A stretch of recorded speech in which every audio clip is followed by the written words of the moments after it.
Hi everybody, I'm Mr. Andre. And I'm Mr. Chris. And welcome to our SMN vlog. So today we will be focusing on our English language arts specifically for elementary. And Mr. Andre, have I got a topic for you today? Yes. This applies to both languages, Bahasa Indonesia and English, because it has to be a dual language class. So today we're going to be talking about a very fun subject known as alliteration. Mr. Andre, do you know what alliteration is? A little bit. In Bahasa, we call it alliterasi. Wow, alliterasi. Yes. So for anyone that is a low English speaker, alliterasi hari ini. Sip? Okay. Yes. So for those who don't know, alliteration is the repetition of the sounds of consonants. Now a consonant in English language is the words that exclude A, E, I, O, and U. Mr. Andre, is it the same in Bahasa Indonesia? Yes, it is. Fantastic. And with these, they have familiar sounds that repeat the same types of words. For example, we could say Peter Piper picked. Actually, it's Peter Piper, not Peter Piker. I will make mistakes. Peter Piper picked. As we can see, the repeating sounds here are P, P, P. Yeah. Mr. Andre, do you know any in Bahasa Indonesia? There is, we call it majas in Bahasa Indonesia. One of the famous one is susah senang selalu. I forgot what's the other S. Susah senang selalu. Yes. Sedikit? Yes. Susah senang selalu sedikit. Yes. Oh, that's so difficult. Okay. So this is what we call an alliteration, the repeating of words. Now, alliteration can be found in all types of literature across all languages, but we mostly find it in poetry. We can also find it in things such as phrases. We can find it in songs. We can find it in raps. We can find it if we know where we're looking.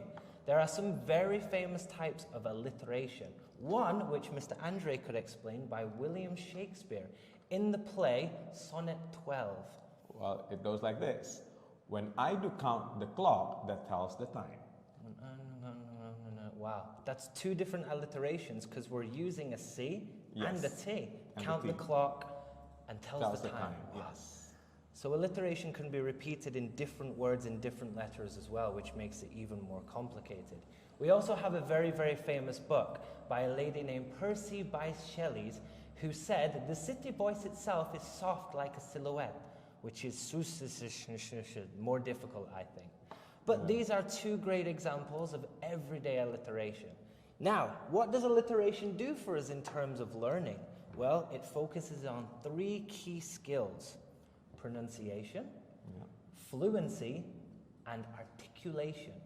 But what is pronunciation? How do we define pronunciation? What do you think, Mr. Andres? Because my Indonesian pronunciation, my wife tells me it's like a child.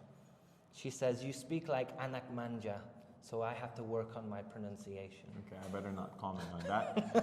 But I guess pronunciation is basically how we say the words. Okay. What's the most difficult word to say? Supercalifragilisticexpialidocious. Agreed. I don't know what that word is.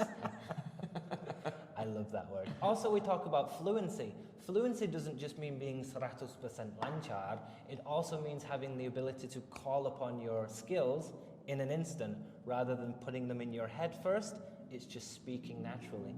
And alliteration will help build that skill to fluency. And then last but not least, articulation. Very, very important. Higher level than pronunciation. It's how we pronounce certain words. Some people say potato, some people say potato.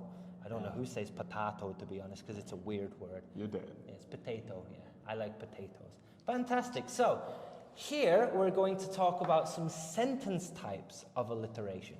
These are ones you'll find in everyday conversation. We have three categories today. Number one is sentences.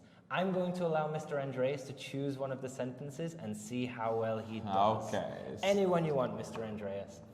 It's a little bit like a tongue twister, I guess. It is, yes. Okay, so I will go with, go and gather the green leaves on the grass. Wow. So, in this one, the most common alliteration here is obviously the letter G, right? Yes. Go gather the green, I can't do it. He's more talented than me at my own language. Oh, thank God. I'll try another one, okay? Yes. Please put away your paints and practice the piano.